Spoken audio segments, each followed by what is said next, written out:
మన సతీమణి గారు వైపు ఆయన వచ్చారు. ఆయన ప్రత్యేకంగా ఈరోజు వాక్య సందేశం వినిపించడం నిమిత్తమై పద్మాకరయ్య గారికి మీ మాటలను వారి నోట ద్వారా వినిపించవలసిందిగా కోరుకుంటూ ఈ యొక్క మొత్తము ఈ ఆరాధనను మీకు అప్పగించుకుంటూ మా ప్రభువైన యేసుక్రీస్తు నామమున అతి వినయంగా ప్రార్థించి వేడుకొనుచున్నాము తండ్రి.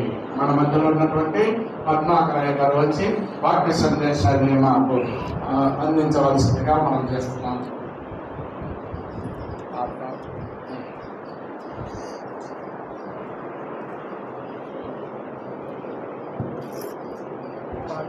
మ్యూజిక్ పెట్టేస్తాం.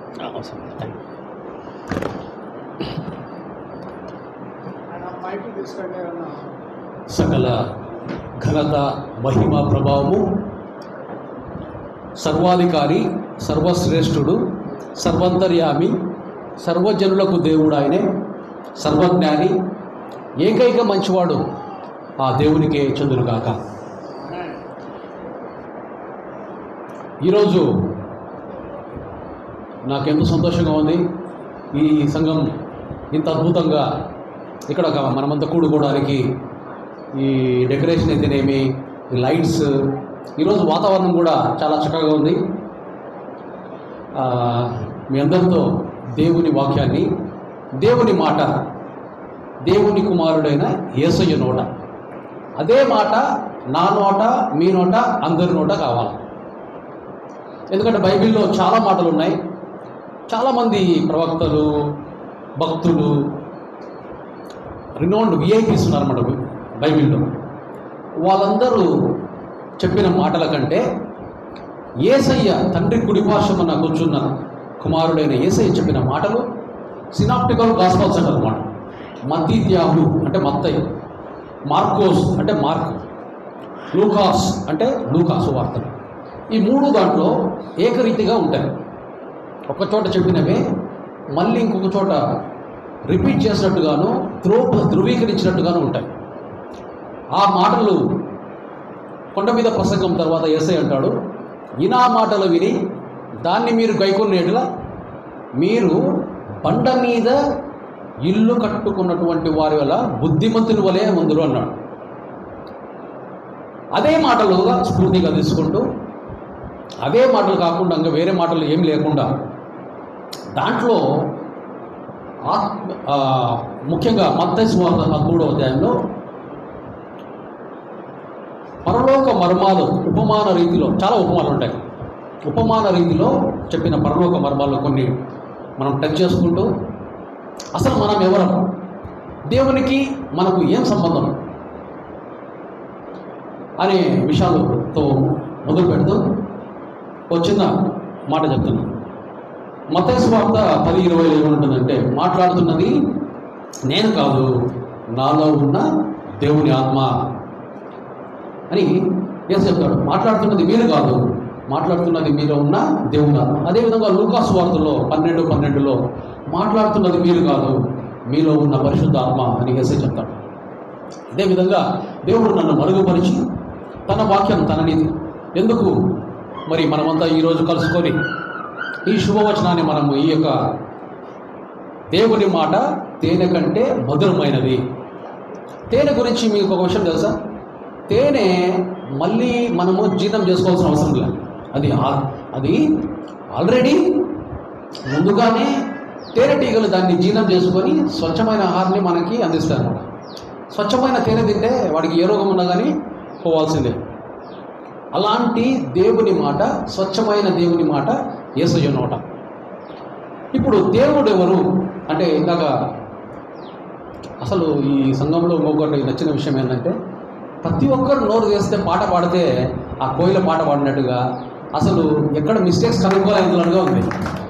సుధాకరణ గారు కూడా మంచి కడపల్లి వచ్చినప్పుడు ప్రతిసారి ఒక పాట పాడేవారు. ఈరోజు కూడా ఒక పాట విన్నాం. అయితే ఇక్కడ వచ్చిన ప్రతి ఒక్కరూ తప్పు పట్టే విధంగా లేకుండా అసలు మనం ఏమన్నా టీవీలో చూస్తున్నామో అనే విధంగా చక్కగా పాటలు పాడుతున్నారు. అలాగే కొనసాగించండి. దేవుడు ఆత్మ గనుక అని మన సహోదరి చెప్పినారు. యోహాను సువార్తలో కూడా అదే, దేవుడు ఆత్మ కనుక. దేవుడు ఎవరు? ఆత్మ. మరి దేవునికి మనకు ఏం సంబంధం ఉంది?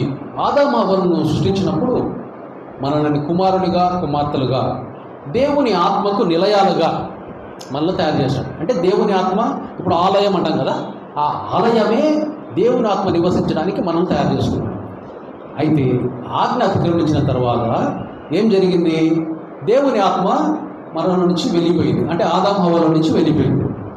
అప్పుడు వాళ్ళు చనిపోయినారు ఆత్మీయంగా. యాక్చువల్గా అయితే చనిపోతారని చెప్పినాడు, కానీ వాళ్ళు చావలే కదా. ఎందుకు చనిపోయినారు? ఎలా చనిపోయినారంటే వాళ్ళ నుంచి దేవుని ఆత్మ వెళ్ళిపోయింది. అప్పుడు మొట్టమొదటిగా వచ్చిన దురాత్మనే భయం. మొట్టమొదటి వచ్చిన దురాత్మ భయం కంటే ముందు సిగ్గు వచ్చింది వాళ్ళకి. అరే బిద్దలున్నామేమో అని ఎగిరి గందేసుకొని ఆకులు కప్పుకున్నారు. తరువాత దేవుడు వాళ్ళతో మాట్లాడడానికి వచ్చినప్పుడు వాళ్ళకు భయం వేసింది. ఎందుకు దాక్కుంటున్నావు అంటే, మిమ్మల్ని చూడాలంటే మాకు భయంగా ఉంది అన్నాడు. దేవుని ఆత్మ వెళ్ళిపోయిన తర్వాత వచ్చేవి సిగ్గు, భయం. తర్వాత ఏం జరిగింది అంటే, నువ్వు నాకు ఇచ్చావే ఈ హవ్వ అని నింద వేయడం స్టార్ట్ చేసినాడు. హవ్వ కూడా ఈ పాము చెప్తే నేను చేసినాను అని చెప్పేసి నింద వేయడం స్టార్ట్ చేసినాడు. వచ్చే దురాత్మలు 3 దురాత్మలు ఏవేవి? 1 సిగ్గు, 2 భయం, 3వది నింద వేయడం. మళ్ళీ యేసయ్య వచ్చి మనలో ఆత్మీయ పాపం అంతా చెరిపివేసి దేవుణ్ణి ఆరాధించేదే మన ఏకైక ఆజ్ఞగా, దేవుణ్ణి ప్రేమించడమే ప్రధానమైన ఆజ్ఞగా. ఏ విధంగా అంటే, నీ పూర్ణ మనసుతో, నీ పూర్ణ హృదయంతో, నీ పూర్ణ ఆత్మతో నీ తండ్రి అయిన దేవుణ్ణి ప్రేమించు అనేది ప్రధానమైన ఆజ్ఞ. ఆ ఆజ్ఞ ప్రధానమైనదిగా ఉండి ఎవరి మాట వినకూడదు అన్నప్పుడు హవ్వ ఏం చేసింది? లూసిఫర్ మాట వినబట్టింది. దాని వలన ఆ ఆత్మీయ పాపం అనేది జరిగి అక్కడ దేవుని ఆత్మను కోల్పోవడం జరిగింది. ఇప్పుడు దేవుని ఆత్మనే అందరిలో విత్తన రూపంలో వేయబడింది. అందరిలో అంటే క్రైస్తవులు మాత్రమే కాదు, ప్రపంచంలో ఉండే మనుషులందరిలో దేవుని ఆత్మ విత్తన రూపంలో ఉంది. మరి ఎలాగా ఈ విత్తన రూపంలో ఉంటే మళ్ళీ ఇప్పుడు ఏమవుతాం? దేవుని ఆత్మ మనలో ఉందంటే మళ్ళీ దేవునికి కుమారుడిగా కుమార్తెగా అవడానికి అందరికీ ఉంది అవకాశం. కుమారుడు బానిస, కుమారుడు సేవకుడు, కుమారుడు పనివాడు. కుమారుడు అంటే గ్రీకులో హ్యూయోస్ అని ఉంటుంది. ఆత్మీయంగా చూసుకున్న, పరివారంగా చూసుకున్న హ్యూయోస్ అంటే కుమారుడు అంటే కుమార్తెను కూడా తీసుకోవాలి. కుమారుడు అన్నప్పుడు కుమార్తె కూడా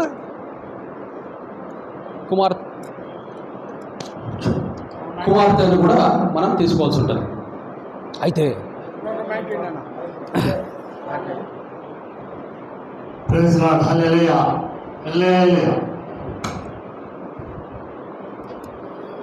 ఇప్పుడు ఎవరికి ఉంది అవకాశమో కుమార్తె కుమారుడు కావడానికి? మనకే కాదు, భూమి మీద ఉంటే అందరికీ దేవునికి ఆలయాలుగా, దేవునికి కుమారుడిగా కుమార్తెగా ఉండడానికి అవకాశం ఉంటుంది. ఇప్పుడు మనకు దేవునికి ఏంటిది సంబంధం? దేవుడు మనకేమవుతాడు? నాన్న అవుతాడు. దేవునికి నేను కొడుకు అవుతాను. ఆడవాళ్ళు అయితే ఏమవుతారు దేవునికి? ఆడవాళ్ళు చెప్పండి. నేను దేవునికి కుమార్తెను. మగవాళ్ళు నేను దేవునికి కుమారుని. మనందరికీ దేవుడు ఏమవుతాడు? నాన్న అవుతాడు. తండ్రి అంటే చాలామందికి కొంచెం దూరం అనిపిస్తుంది. నాన్న. అయితే ఈ సంబంధం ఎప్పుడైతే మనం ఏర్పరచుకున్నామో యేసయ్య ఏమంటాడు? ఒకవేళ మీరు తండ్రి చిత్తము నెరవేరిస్తే మీరు నాకు సహోదరుడు, సహోదరియు మరియు తల్లి అంటాడు. ఈ మాటలో యేసయ్య ఏమంటున్నాడు? సహోదరి అంటే ఏమని? సహోదరుడు అంటే తమ్ముడు, సహోదరి అంటే చెల్లి. కరెక్టే కదా? ఇప్పుడు ఈ రిలేషన్లో దేవుని కుమారుడు మనకేమవుతాడో యేసయ్య అన్న? పెద్దన్నయ్య, అందరికంటే పెద్దన్నయ్య. ఈ రిలేషన్ మనం కరెక్ట్గా చేస్తే మనం ఏమవుతాం అంటే అప్పుడు దేవుని కుటుంబంగా తయారవుతాము. దేవుని కుటుంబము ఎక్కడికి వెళ్తారు? నువ్వు మనమంతా దేవుని కుటుంబం అనుకోండి, మనం దేవునితో కలిసి ఉంటాం చనిపోయిన తర్వాత. ఈ క్లారిటీ చాలామందికి లేదు. మనం ఎప్పుడైతే దేవుని కుమారుడు, ఇప్పుడు కుమారునికి పనుడికి తేడా అంటే ఒక చిన్న నా జీవితంలో జరిగిందని నేను చూసి నేను చెప్తాను. మా దగ్గర రమణ అనే ఒక పనివాడు ఉండేవాడు అనమాట. తను చిన్న వయసులోనే వచ్చాడు. దాదాపుగా 40 సంవత్సరాలు మా దగ్గర పనిచేస్తాడు. అప్పుడు వంట చేసేది కూడా రాదు, వాచ్మెన్గా వచ్చాడు. చిన్న చిన్న పనులు సహాయం చేస్తా. నేను చెప్పేది 1985-86 ఆ సమయాన్ని నుంచి 40 సంవత్సరాలు పనిచేశాడు. తన జీతం 700 రూపాయలు 500 ఉండినప్పుడు పెరిగి పెరిగి పెరిగి పెరిగి మంచి వంటగాడు అయినాడు. తర్వాత ఒక 20,000 దాకా జీతం పెరిగింది. మధ్యలో కరోనా వచ్చినప్పుడు అందరూ ఇక్కడి నుంచి పారిపోతున్నారు అన్నమాట. నార్త్ నుంచి వచ్చిన పనులందరూ ఇక్కడి నుంచి నడుచుకొని వెళ్ళిపోవాలి, పర్మిషన్ రాలేదని వాళ్ళు కాలినడకగా వెళ్ళడానికి ప్రయత్నించినప్పుడు గవర్నమెంట్ వాళ్ళు పర్మిషన్ ఇచ్చి వాళ్ళను మామూలు ప్రయాణానికి సౌకర్యం ఏర్పాటు చేస్తుంది. అంత దూరం ఉండే వాళ్ళు కాలినడకను పోయాలని తయారైనప్పుడు ఇతనిది సుండుపల్లని రాయచోటి దగ్గర ఊరు. నేను వెళ్ళిపోతాను సార్, నేను ఉండనుగా, నా కుటుంబాన్ని చూడాలా, వాళ్ళు ఎట్లా ఉన్నారో తెలియదు, అసలు ఎంతమంది బతుకున్నారో ఎంతమంది బతుకున్నారో కూడా సరిగ్గా తెలియదు, పోవాల్సిందని చెప్పేసి ఇంకా ఆయన వెళ్ళిపోయేటప్పుడు మా నాన్న అడిగితే మళ్ళీ వీడు రావాలని చెప్పి మా నాన్న పూర్తి జీతం కూడా ఇవ్వకుండా ఒక 5,000 ఇచ్చి పంపించాను. నాకు తెలియదు. నేను తన కారులో వాళ్ళ ఊరికి దింపి ఎంత ఇచ్చాను నాన్న అంటే 5,000 ఇచ్చిన సార్. ఎంత నేను సార్ ఇన్ని సంవత్సరాలు పనిచేస్తే నాకు ఇంకా పోతే ఒక 50,000 ఇస్తాడేమో, ఎవరికైనా బాగాలేకపోతే చూపించుకోవచ్చు, అందరినీ సంతోషంగా ఉండవచ్చు అనుకున్నా. అంటే నేను మళ్ళీ ఏటీఎం నుంచి కొంచెం డబ్బులు తీసుకొని ఇవ్వడం జరిగింది. ఇది ఎందుకు చెప్తున్నా అంటే 40 సంవత్సరాలు పనిచేసిన వాడికి పోయేటప్పుడు నాన్న 5,000 ఇచ్చినాడు. నేను ఆ నాన్న కుమారుడిని నేను ఒక రోజు కూడా అడగలే ఆయన్ని. ఇంతవరకు ఏ రోజే కానీ ఒక 10 రూపాయలు ఇవ్వాలి నాన్న చిన్నప్పటి నుంచి కూడా అడగలే. అలాంటిది నాకు మా నాన్న వద్దు అంటున్నా కానీ 50 కోట్ల నుంచి 100 కోట్ల వరకు ఆ మధ్యలో ఉంది నా ఆస్తి. నాకు కరెక్ట్ కూడా తెలియదు. ఈ ఆస్తి అంత పాట పాడినప్పుడు మీరు వినంటే ఏం చేయమని దేవుడు చెప్పినాడంటే, ఈ ఆస్తిని అంతా అమ్మి బీదలకిమ్ము, అప్పుడు నీ పరలోకం ముందు నీ ప్రతిఫలము అధిక మగును అన్నాడు. నాకే కాదు, అది మనందరికీ. ఇలాగా ఎప్పుడైతే మన ఆస్తి దేవుని కోసము బీదలకి ఇవ్వాలా అని ఎప్పుడైతే మనం నిశ్చయించుకుంటామో అది తరగడంలే, ఇచ్చే కొద్దీ. ఇంకా మామూలుగా మన దగ్గర ఉండేది ఇస్తే తగ్గాలి కదా, తగ్గడంలే, పెరుగుతూ ఉంది. అయితే ఇది ఎందుకు చెప్తున్నా అంటే ఏదో నేను గొప్పగా నేను ఆస్తిపరును లేకపోతే నన్ను ఏదో హైలైట్ చేసుకోవాలని కాదు. మీరు కూడా కుమారుడే, మీరు కూడా కుమార్తె. అది ఎప్పుడైతే మనము దాన్ని ధృవీకరించుకుంటామో, ఆ సంబంధం ఏర్పాటు చేసుకుంటామో, ఇంకా కుమారుడికి పర్మిషన్ అవసరంలే. కుమారుడికి ఏం తక్కువ ఉంటుంది. ఇప్పుడు ఒక తల్లికి అప్పుడే పాప కానీ బాబు కానీ పుట్టినారంటే వాళ్ళు ఏడుస్తూనే పాలిస్తారా? ఏడ్చకుండా కానీ ఇస్తారు. కానీ ఒకవేళ పొరపాటున వీడు ఏడ్చినప్పుడు ఆ తల్లి పాలేయడం స్టార్ట్ చేసిందంటే వీడు ఏమనుకుంటారు, ఓహో ఏడుస్తూనే పాలిస్తుందేమో అమ్మ అని ఏడవడం స్టార్ట్ చేసి వీడి మొహము ఏడు మొహంగా తయారయ్యేది. అయితే నిజానికైతే మనము ఏడవలసిన అవసరం లేదు. అందుకే ఒక పాట ఉంది, అడగక ముందే అక్కరలిగి అవసరాలు తీర్చే దేవుడు మనకున్నాడు. ఏ విధంగా అంటే ఆదాము అవ్వలు ఎంతమంది? ఇద్దరే. ఇద్దరికి ఏదో తోట ఎంత పెద్దది, ఎన్ని పళ్ళు, ఎన్ని చేపలు, ఎన్ని జంతువులు, ఏం తినాలంటే తినకపోయి ఎక్కడ ఉండాలంటే ఒక చిన్న రూమా, అంత పెద్ద సర్వ సమృద్ధి ఇచ్చే దేవుడు మన దేవుడు, పిశాడి దేవుడు కాదు. అయితే మనకు ఎందుకు ఈ సమస్య ఉంటుంది? చాలామందికి ఆర్థిక సమస్య ఉంటుంది, లేదా కొంతమందికి శరీర సమస్య ఉంటుంది, లేదా కొంతమందికి మైండ్ అనవసరం నిద్ర రాదు, ఏదో ఆలోచన ఉంటుంది, చేయవలసిన పని చేయాలంటే చేయలేరు, ఇది మైండ్ సమస్య. కొంతమందికి ఆత్మీయ సమస్య. దేవుడిని తప్ప మిగతా వాళ్ళందరినీ దేవుడు అంటారు. వాళ్ళు ఎవరైనా ఉద్యోగం ఇస్తే డబ్బులు ఇస్తే వాళ్ళని దేవుడు అంటారు. డాక్టర్ ఎవరైనా చచ్చిపోయేవాడిని బాగా చేస్తాం అనుకోండి, మంది ఆపరేషన్ చేస్తాం, వాడిని పట్టుకొని దేవుడు అంటారు.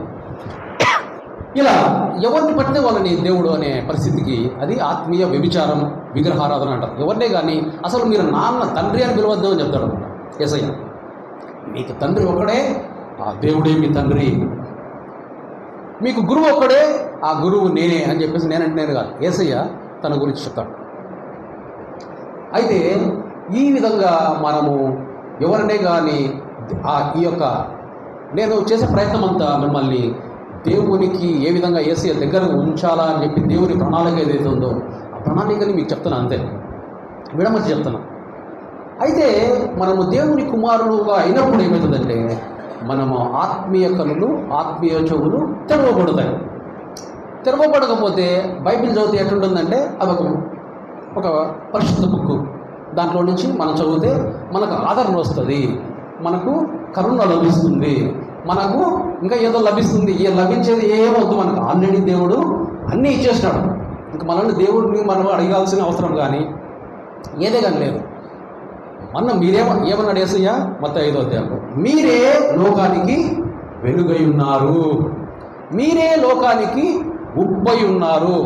మీరు ప్రకాశిస్తూ, మీ వెలుగును ప్రకాశిస్తూ దేవునిని మహిమపరచుడి. ఇంకా మీకు అంతా ఇచ్చేస్తాడు. ఇంకా ఏదో రావాలా, ఇంకా ఏదో చదవాలా, ఇంకా బైబిల్ కాలేజీకి వెళ్ళాలా, ఇలా సమయాన్ని వ్యక్తం చేసుకుంటూ, లేదా బైబిల్ మొత్తం 30-40 సార్లు చదివితేనే నాకు అర్థమవుతుంది అనుకుంటా ఇంకా ఆత్మీయంగా వెనకబడిపోయినామేమో అని అనుకోవడము తప్పు కాదు. ఆత్మయందు దీనులైన వారు ధన్యులు, పరలోక రాజ్యము వారిది. అలాగా మనకు ఇంకా కావాలనుకోవడం, కోరుకోవడం తప్పు లేదు. కానీ నా అనుభవంలో చదువుకోని వాళ్ళు బైబిల్ చదవగలుగుతున్నారు. కొంతమంది ఓన్లీ బైబిల్ మాత్రం చదవగలుగుతారు, న్యూస్ పేపర్ కూడా చదవలేరు. అసలు అక్షరాలే తెలియని వాళ్ళు దేవుని సత్యాలను వాళ్ళు వినగలుగుతున్నారు.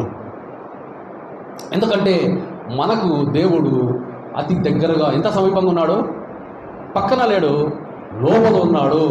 యేసయ్య వచ్చిన తర్వాత మన లోపల నివసిస్తున్నాడు ఆ దేవుడు. అయితే ఏమైపోయింది, మీ హృదయము కొవ్వినది, అందుకే చెవులు గలవాడు వినుగాక అంటాడు యేసయ్య. అందరికీ ఉంటాయి చెవులు చూడడానికి కూడా చెవులు ఉంటాయి. కానీ యేసయ్య ఎందుకు చెప్తున్నాడంటే ఆత్మీయ చెవులు గలవారు విందురుగాక. అంటే కొన్ని మాటలు వాళ్ళకు విన్నా కానీ వాళ్ళకు మనసుకు ఎక్కవు. వాళ్ళు చూచుచుండి వాళ్ళు చూడకుందరు అన్నాడు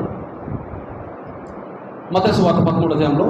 ఆయన ఉపమాన రీతిలో మీరు ఎందుకు చెప్తున్నారు అని అంటే, వారు చూచుచుండి చూడకుందురు, వారు వినుచుండి గ్రహింపకుందురు అంటాడు యేసయ్య. విత్తువాడి ఉపమానంతో చెప్పిన తర్వాత. అయితే ఈ యొక్క స్వర్గలోక మర్మాలు తెలియాలంటే ఈరోజు యేసయ్య ఒక యేసయ్య వాళ్ళ శిష్యులంతా కలిసి అరబిక్ భాష మాట్లాడేవాళ్ళంట. అరబిక్ భాష అంటే ఏలి ఏలి లమా సబక్తా, రఫా, ఎఫతా, ఇలా కొన్ని ఇంకా పదాలు అన్ని భాషల్లో అవి అలాగే ఉంటాయి. ఎఫతా అంటే తెరవబడును గాక. ఈరోజు నేను అంటున్నా ఎఫతా, ఇంకా ఎవరికైనా పొరపాటున ఆత్మీయ కనులు కానీ ఆత్మీయ చెవులు కానీ తెరవబడకపోతే అవి తెరవబడును గాక. ఇప్పుడు దేవుని చిత్తం ఏంటి అనేది మనం తెలుసుకోవాలి. ఎందుకంటే దేవుని చిత్తము చొప్పున నెరవేర్చేవాడు దేవుని కుమారుడు అవుతాడు, తనకు యేసయ్యకు తమ్ముడు అవుతాడు అన్నప్పుడు అది చాలా ముఖ్యమైన విషయం కదా. దేవుని చిత్తం అనేది తెలియకపోతే మనం ఏం చేస్తాం పొరపాటున. ఇప్పుడు నేను మీ ఇంటికి భోజనానికి వస్తాను అనుకోండి, లేకపోతే మంచి ఒక విఐపి మీరు ఎవరైతే ఎక్కువగా ఆరాధిస్తున్నారో, అంటే వీళ్ళు ఒక ఫ్యాన్ ఉంటారు కదా అందరికీ, అలాంటి అతను మీ ఇంటికి వస్తున్నాడు అనుకోండి. అతనికి ఏం వంట చేయాలా, ఎంత బాగా చూసుకోవాలని మీరు అనుకున్నప్పుడు మీరు ఏదో వండారనుకోండి, ఆయన అసలు తినడు, ఆయనకు అది అంటే అలర్జీ అనుకోండి, ఆయన బాధపడతాడు, మన కష్టము వృధా అయిపోతుంది. అలా జరుగుతుంది. ఎప్పుడు ఒకవేళ దేవుని చిత్తము మనకు తెలియకపోతే ఇద్దరికి, రెండు పక్కల ఇద్దరికి సంతృప్తి ఉండదు. అందుకని దేవుని చిత్తము ఏంటి అని మీరు ఒకసారి ఆలోచన చేస్తే, దేవుని చిత్తం ఏంటంటే చాలామంది ఏం చెప్తారంటే వాళ్ళ జీవితంలో దేవుడు వాళ్ళ పట్ల ఉన్న ప్రణాళిక అనుకుంటారు. దేవునికి ఇష్టమైంది ఏంటిదంటే ఆయనకు మొట్టమొదట అంటే ఆదికి ముందు అనాది, ఇంకా దానికి ముందే ఉంటుందో అప్పుడు దేవుడు ఉన్నాడు. దేవునికి అప్పుడు సర్వాధికారం ఉంది. ప్రతి ఒక్క సృష్టి ఆయనకు లోబడి ఉంది. తర్వాత లూసిఫర్ దేవునికి వ్యతిరేకంగా వెళ్ళి వెళ్ళేటప్పుడు దేవుడే లూసిఫర్కు కొంచెం అధికారం ఇచ్చి పంపించాడు, కొంతమంది దేవదూతల నుంచి పంపించినాడు. ఇప్పుడు వాడు ఏం చేశాడంటే మనుషుల్ని తన వైపు తిప్పుకున్నాడు. చాలామంది మనుషులు ఇప్పుడు లూసిఫర్ వైపే ఉన్నారు. 80% కంటే ఎక్కువ మంది లూసిఫర్ వైపే మొగ్గు చూపుతున్నారు. మీరు యేసయ్య ఏమంటాడు, మీరు దేవుని వైపైనా ఉంటారు, లేకపోతే ధనం వైపైనా ఉంటారు. ధనాపేక్ష లేని వాళ్ళంటూ ఎవరు ఉండకపోవచ్చు, చాలా తక్కువ మంది ఉంటారు. ఎప్పుడైతే దేవుని చిత్తం తెలుసుకుంటారో అప్పుడు వాళ్ళకు ధనాపేక్ష తగ్గుతుంది. పేదవాడికి ధనం సంపాదించాలని ఉంటుంది, ధనికుడికి ఇంకా అవసరం లేనంత ధనం ఉన్నప్పటికీ కూడా ఇంకా వాళ్ళకి ధనం సంపాదించాలనే ఉంటుంది, లేదా పక్క వాళ్ళకి తీసుకోవాలని ఉంటుంది. ఇలా ధనాపేక్ష ఉంటే మీరు నాకు పనికిరారు. దేవుడికి ధనానికి సిరికి రెండిటికి దాసులుగా ఉండలేరు. ఉంటే దేవునికైనా దేవుని వైపున ఉంటారు, లేకపోతే సిరి వైపున ఉంటారని కళాఖండిగా కొట్టొచ్చినట్టుగా మనకు తేటగా ఉండేట్టుగా యేసయ్య వివరించాడు దాన్ని. ఇప్పుడు దేవుని చిత్తం ఏంటంటే అప్పుడు అనాదిగా ఆదిలో ఉన్న సర్వాధికారము తిరిగి ఆయనకు రావాలా. అదే పరలోక ప్రార్థనలో చెప్తాడు యేసయ్య, నీ రాజ్యము వచ్చునుగాక. అది మెయిన్. మిగతావన్నీ మనకు అరుదిన ఆహారము, మనము క్షమించడము, మళ్ళీ తిరిగి క్షమింపబడము, నీ చిత్తము జరుగునుగాక అంటే ఆయన రాజ్యము వచ్చేదే దేవుని చిత్తం. మరి ఆ చిత్తం తెలిసినప్పుడు మనం ఏం చేయాలి? ఇప్పుడు దేవుని రాజ్యం రావడము, దేవుడు సృష్టి అంతా దేవుని వైపు తిరిగేదానికి ఆయనకు కావాలనుకున్నప్పుడు మనం దాంట్లో మనకు పాత్ర ఏమన్నా ఉందా, లేకపోతే మనం ఊరికే సైలెంట్గా ఉంటే సరిపోతుందా? సైలెంట్గా ఉంటే సరిపోతుంది అని చెప్పేవాళ్ళు కూడా ఉన్నారు చాలామంది. మీరు ఏం చేయాల్సిన అవసరం లే, యేసుక్రీస్తు సొంత రక్షకుడుగా అంగీకరించండి, సీదా పరలోకానికి వెళ్ళిపోతారని చెప్పేవాళ్ళు కూడా చాలామంది ఉన్నారు. కానీ యేసయ్య మాట చెప్పలేదు కదా. యేసయ్య ఏం చెప్పాడు? మీరు నీతి యావత్తు మీరు నెరవేర్చాలా, మీ తండ్రి అయిన దేవుణ్ణి మీరు ప్రేమించాలా, ఆయనను మాత్రమే మీరు ఆరాధించాలా, ఆయనను మాత్రమే మీరు సేవించాలా, నీతి యావత్తు మీరు నెరవేర్చాలా అని చెప్పేసి, చిన్నపిల్లల వల్లే మీరు మారితేనే కానీ మీరు పరలోకానికి రారు అని ఖచ్చితమైన ఆజ్ఞలు చెప్పినాడు కదా. మీ శత్రువును కూడా మీరు ప్రేమించాలా, మీ పొరుగువాన్ని మిమ్మల్ని వల్లే మీ పొరుగువాన్ని ప్రేమించాలా అని ఆజ్ఞలు చెప్పినాడు. ఫ్రీగా వెళ్ళిపోతారని చెప్పలా. ఫ్రీగా ఎవరో చెప్పినారు, వేరే వాళ్ళు. యేసయ్య నిర్దిష్టమైన మార్గాన్ని మనకు నెరవేర్చినప్పుడు, ఆ నిర్దిష్టమైన మార్గంలో మనం వెళ్తున్నప్పుడు ఈ ఒక మొదటి స్వర్గలోక మర్మం మీకు అందరికీ తెలిసిన ఉపమానమే విత్తువాడు ఉపమానం. విత్తువాడు విత్తినప్పుడు మంచి నెల పడినప్పుడు 30 దంతలు, 60 దంతలు, 100 దంతలు. ఎవరన్నా మ్యాథ్స్ బాగా వచ్చిన ఉన్నారా? లెక్కలు మ్యాథ్స్. సరే, 100 ఉందనుకోండి, 100 అంతలు ఫలించడం అంటే దాని గురించి 100 ఇంటూ 100 ఎంత? 100 into 100 100 into 10,000. 100 into 100 10,000. 10,000 into 100 10 lakhs. 10 lakhs into 100 10 crores. 10 crores into 100 1000 crores. 100 into 100 10,000. 10,000 into 100 10 లక్షలు. 10 లక్షలు ఇంటూ 100 10 కోట్లు. 10 కోట్లు ఇంటూ 100 1000 కోట్లు. ఇదేంది ఈ కొత్త లెక్క అని అంటే విత్తువాడి ఉపమానంలో ఉండే రహస్యం ఇది. 100 కన్నా మనం ఫలిస్తే మొదటి ఫలంలో 100 అవుతుంది, రెండో ఫలంలో 100 10,000 అవుతుంది, 10,000 10 లక్షలు అవుతుంది, 10 లక్షలు 10 కోట్లు అవుతుంది, 10 కోట్లు 1000 కోట్లు అవుతుంది. మన జనాభా, ప్రపంచ జనాభా ఎంత? 800 నుంచి 900 కోట్ల మధ్యలో ఉంది అంతే. అంటే ఇదంతా జరగడానికి 5 పంటలే కావాలా మనకి. కానీ యేసయ్య వచ్చిన తర్వాత ఎన్ని జనరేషన్స్ ఉన్నాయి మనకి. ఎందుకు మరి పరలోక రాజ్యం? యేసయ్య అన్నాడు అప్పుడే, పరలోక రాజ్యం సమీపిస్తున్నది, మారు మనసు పొందండి అని ఫస్ట్ స్టార్టింగ్లోనే చెప్పాడు కదా. మరి ఇంకా పరలోక రాజ్యం రాలేదంటే ఏం జరుగుతుందంటే మల్టిప్లికేషన్, అంటే గుణించడం జరగడంలే. గుణించడము జరగడంలే. ఒకవేళ 100 గుణించబడింటే పరలోక రాజ్యం ఎప్పుడో వచ్చిండేది. యేసయ్య ఏమంటున్నాడు, 99 గొర్రెలు ఉన్నప్పటికీ కానీ ఒక గొర్రె వెళ్ళిపోతే యజమాని దాని వెనకాల పరిగెత్తున్నాడు. అంటే ఒక్క ఆత్మ నష్టపోవడం కూడా దేవునికి ఇష్టంలే. లేట్ చేస్తున్నాడు.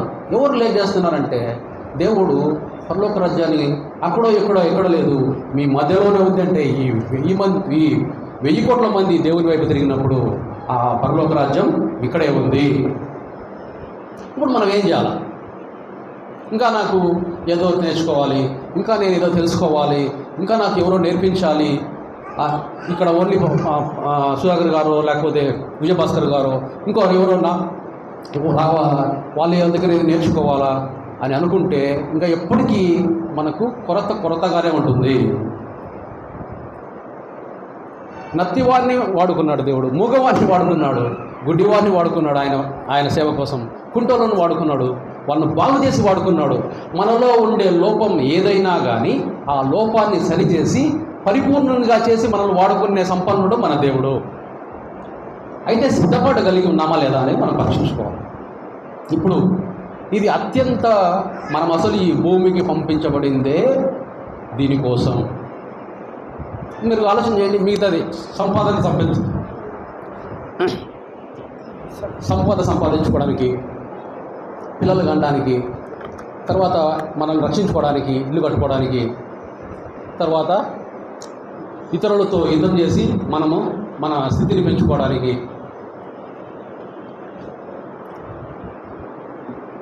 ఇవి చాలామంది చేస్తారు. ఇతరులతో పోటీపడి కొంచెం పైన ఉండాలి. ఇవన్నీ ఏం లక్షణాలంటే జంతు లక్షణాలు. మీరు ఏ జంతువునా తీసుకోండి, సేమ్ ఆహారం సంపాదించుకుంటుంది, పిల్లలు కంటుంది, వాళ్ళని పరిరక్షించుకుంటుంది, ఒక గృహాన్ని ఏర్పాటు చేసుకుంటుంది, తర్వాత ఇంకా తన స్థావరాన్ని, ఇప్పుడు కుక్క అనుకోండి, తన స్థావరాన్ని పెంచుకోవడానికి కొంచెం దూరం పోయి పాస్ పోసుకుంటుంది, ఇది కూడా నాదే అని చెప్పి. అలాగా మనము పెరిగే కొద్దీ మన కాంపౌండ్ వాళ్ళు పెద్ద చేసుకుంటాం, ఇంకా కొంచెం ఆస్తి సంపాదించుకొని ఇంకా కొంచెం పెంచుకుంటూ ఉంటాం. సో ఇవన్నీ ఏం పనులు? ఇవన్నీ జంతువు పనులు. మనిషిగా పుట్టి జంతువులాగే తెలియక మనము జంతువులాగే బతికి పని చనిపోతే, ఇక్కడ వస్తా ఉంటే లెఫ్ట్ సైడ్ ముస్లిం శ్మశానం, మళ్ళీ ఇక్కడ ఒక శ్మశానం, దీని కనపడి మళ్ళీ అక్కడ పడేస్తారు తీసుకెళ్ళిపోయి, లేదా ఇంకో చోట కొత్తగా శ్మశానంలో వేస్తారు. మనిషిలాగా పుట్టి జంతువులాగే బ్రతికి జంతువు చేసే పనులన్నీ చేసుకుంటారు. లాస్ట్గా జంతువులాగా చనిపోతే ఇంకా వేస్ట్ కదా. మన బదులు ఇంకొకరు మనం చేసే పని చేస్తారు. అంటే మనం ఏం చేయాలి? మనం ఎవరము? దేవుడు ఆత్మ. మనం ఎవరము? మనం కూడా ఆత్మ. మనలో కూడా, మనిషిలో కూడా శరీరము, ప్రాణము, ఆత్మ 3 ఉన్నాయి. శరీరము పోతుంది, శరీరం మంటికి మన అయిపోతుంది, ప్రాణం గాల్లో కలిసిపోతుంది. ఆత్మ దేవుని దగ్గరికి వెళ్ళాలా, అది దేవుని యొక్క ప్రణాళిక. ఇప్పుడు మరి ఆ శరీరం కోసము మనం అంతా రెడీ అవుతాము, అన్నీ చేస్తాము, ప్రాణం కోసం మనము అన్నీ ధరించుకుంటాము, అన్నీ చేస్తాము. కానీ ఆత్మ కోసము మనము ఏం చేస్తున్నాము? ఆత్మలో ఎదగాలంటే మన ఆత్మలో దేవుని ఆత్మ వచ్చి నివసించేలాగా మనం ఫస్ట్ ఏం చేయాలంటే, నాకు ఏమీ తెలియదు నాన్న అనేదే దేవునికి ఇష్టం. చిన్నపిల్లలుగా మారడం అంటే అదే. అన్నీ కొన్ని తెలిసినా కానీ నాకు ఏం తెలియదు అన్నప్పుడు దేవుడు మనను అన్నీ తెలిసిన వారి కంటే గొప్పగా మనల్ని ఏర్పాటు చేస్తాడు. మనకు ఏం తెలియదు అనడమే ఆయనకి ఇష్టం. చిన్నపిల్లలుగా మారడం అంటే అది. ఎప్పుడైతే మనం ఈ యొక్క ఆహాన్ని మనము చంపేసుకుంటామో, ఈ దేవుని కుమారుడు అనే విత్తనం మనలో ఉండేది మొలకెత్తుతుంది. ఎప్పుడైతే ఇది మొలకెత్తుతుందో, అది మొలకెత్తిన తర్వాత చెట్టుగా మారాలా, చెట్టుగా మారిన తర్వాత అది ఫలించాలా. ఏదైనా ప్రాబ్లం ఉంటే, మనిషి సరిగా లేడో ఏదైనా ఉంటే 30 దంతలు కనీసం, లేదా 60 దంతలు, లేదా 100 దంతలు ఫలించాలి. ఇక మనలో ఏ విధమైన లోటుపాటున్నా కూడా, నీ తండ్రి అయిన దేవుడు పరిపూర్ణుడు కనుక మీరును పరిపూర్ణులై ఉండేదరు, పరిపూర్ణులై ఇండుడి అని దాని అర్థం. దేవుడు పరిపూర్ణంగా తయారు చేసుకొని మనలను ఆయన యొక్క ఆత్మీయ యుద్ధానికి మనల్ని నిర్మాణం చేస్తారు. చాలామంది ఇంకా ఆ పాపం ఉంది, ఈ పాపం ఉంది, ఈ పాపం ఉంది. ఈ పాపం ఎప్పటికి ఉంటుంది అది. అందుకే యేసు అన్నాడు, వ్యభిచార తరము వారలారని కామన్గా అందరికీ బిరుదు ఇచ్చేసినాడు. మనము శుద్ధి చేసుకుంటాం, మనల్ని ఇంకా ఈ పాపాల గురించి పొరవాలా, ఇంకా దీని గురించి పైకి రావాలనుకుంటే సమయం వేస్ట్ చేసుకుంటే మనకు వృద్ధాపం వచ్చి చనిపోవడం తప్ప ఏం జరగదు. అదే ఆత్మీయంగా మనము బిజీ అయిపోయినాం అనుకోండి, ఆత్మ వచ్చేసి ప్రాణాన్ని కంట్రోల్ చేస్తుంది, ప్రాణం వచ్చి శరీరాన్ని కంట్రోల్ చేస్తుంది. ఏ ప్రాబ్లమ్స్ ఉండవు. ఆత్మీయంగా బలపడకుండా శరీరాన్ని, ప్రాణాన్ని పాపం నుంచి కాపాడడం అనేది అసాధ్యం. అందుకని మనం ఆత్మీయంగా దేవుడి యొక్క సంబంధం మనం తెలుసుకుని, అరే మా నాన్న యొక్క బాధ్యత నేను చేయాలా, అని ఏ విధంగా అయితే మనం ఇక్కడ భూలోకంలో అనుకుంటామో అదేవిధంగా ఆత్మీయంగా మా నాన్న ఇది కావాలి ఆయనకి, దానికోసం నన్ను ఏర్పాటు చేసుకున్నాడు, మనం చేయకపోతే ఇంకొకటి చేస్తారు. అప్పుడు ఏమవుతుందంటే నేను అనుకునేవాడిని పరలోకానికి వెళ్ళిన తర్వాత అందరూ ఒకేలాగా ఉంటారు, ఆడమగ తేడా లేదు అని ఉంది బైబిల్. అందరూ దేవదూతల వల్ల ఉంటారని యేసు చెప్పాడు. కానీ అందరూ ఒకేలాగా ఉంటారేమో అనుకున్నా. మీ ప్రతిఫలము చొప్పున అక్కడ సిద్ధపాటు ఉంటుంది. మీరు కుటుంబముగా దేవుని కిళ్ళలో ఒక రేంజ్లో ఉంటారు, దాని కింద పని వాళ్ళు, బానిసలు, ఇంకా కొంతమంది వేరే వేరే మార్గాల్లో వచ్చే వాళ్ళందరూ. అయితే పరలోకానికి రాని వాళ్ళంటూ ఎవరు ఉండరు, అందరూ పరలోకానికి వస్తారు. కానీ వాళ్ళు ఎందుకంటే అందరూ మారు మనసు పొంది దేవుని వైపు తిరిగితేనే తప్ప పరలోక రాజ్యం రాదు.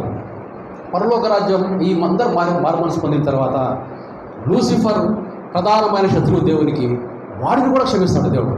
అప్పుడు ఇంకా చనిపోయి పాపం చేసి చనిపోయి లూసిఫర్తో నిత్య నరకంలో కాలే వాళ్ళు ప్రతి ఒక్క ఆత్మ దేవుని వైపు వెళ్తారు. ఎవరే కానీ నష్టపోయే పరిస్థితి అనేది ఉండదు.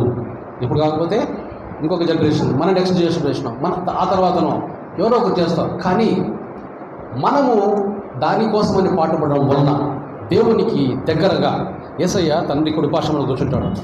లూకాసు వార్తలో మొదటి అధ్యాయంలో గాబ్రియల్ మరియతో మాట్లాడతా, నేను తండ్రి సముఖం ముందు నిలుచుండు గాబ్రియల్ను అంటాడు. అంటే యేసయ్య కూర్చోన్నాడు, గాబ్రియల్ నిలుచున్నాడు. అలాగా స్టేజెస్ ఉంటాయి. ఆ ముఖ్యమైన ప్రధానమైన స్టేజెస్లో ఉండాలి. మన యొక్క ఫలము అధికమగినట్లు రహస్యమందు ప్రార్థన ఉందా? మనకి రహస్యముగా మనం దానం చేస్తున్నామా? రహస్యముగా దేవునికి ఉపవాసం చేస్తున్నామా? అందరికీ తెలిసేట్టుగా చేస్తే దానివల్ల మీ ఫలం ఇక్కడే పొందిరాను, మీకు అక్కడ ఫలం లేదు. అంటే అక్కడ కూడా ఒక బ్యాంక్ అకౌంట్ ఉంది, పరలోకంలో కూడా ఒక బ్యాంక్ అకౌంట్ ఉంది. అది జీరో బ్యాలెన్స్ అకౌంట్ కాదు, నెగిటివ్ కూడా పోతుంది. మనం ఒకవేళ పొరపాటున ఎవరైనా మోసం చేసి వాళ్ళ దగ్గర నుంచి డబ్బు తీసుకున్నామంటే మనం నెగిటివ్ బ్యాలెన్స్ ఉంటుంది. మళ్ళీ పరలోకంలో మనం పనులు చేసి మళ్ళీ దాన్ని మెరుగుపరచుకోవాల్సి ఉంటుంది. ఎందుకంటే ఆత్మ నిరంతరమైనది.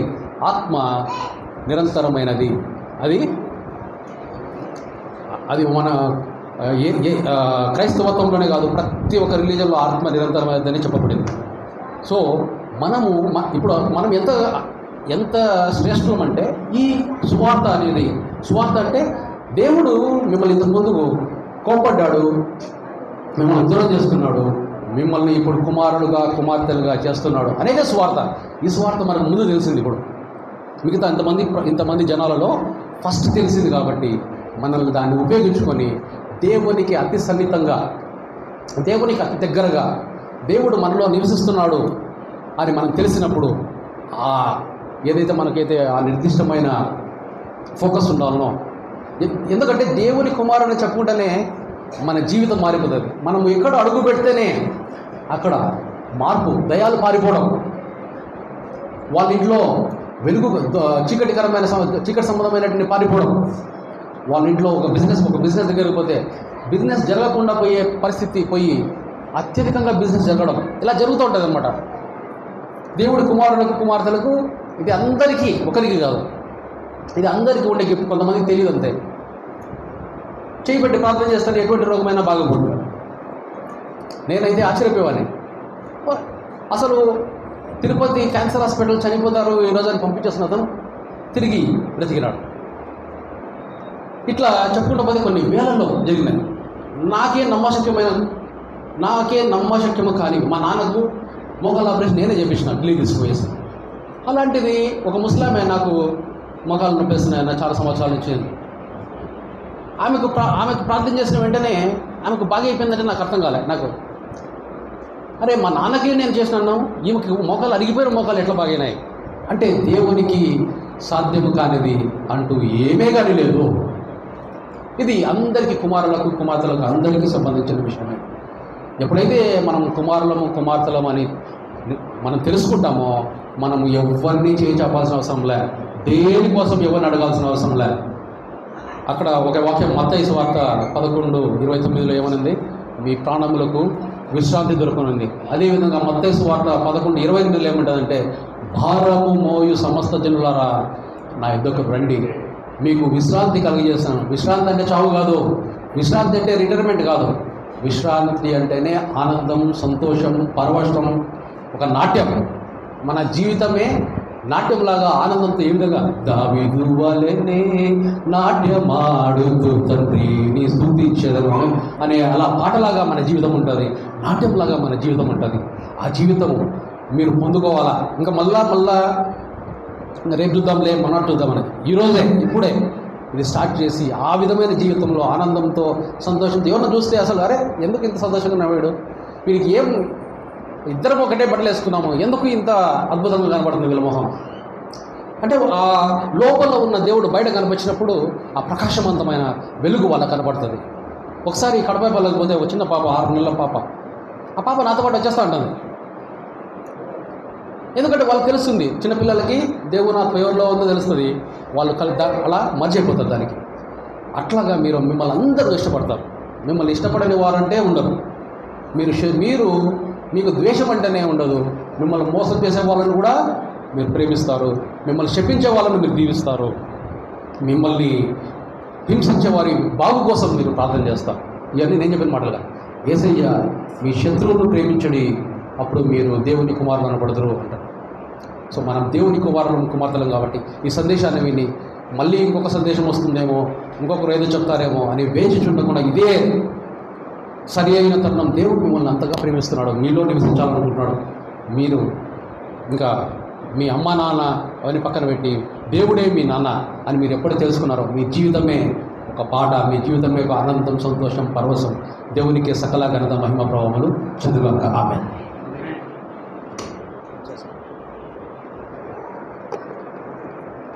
గారికి చాలా చాలా థ్యాంక్స్ చర్చ తరపున థ్యాంక్స్ తెలియజేస్తున్నాను. అందరూ మోకరించండి. నవీన్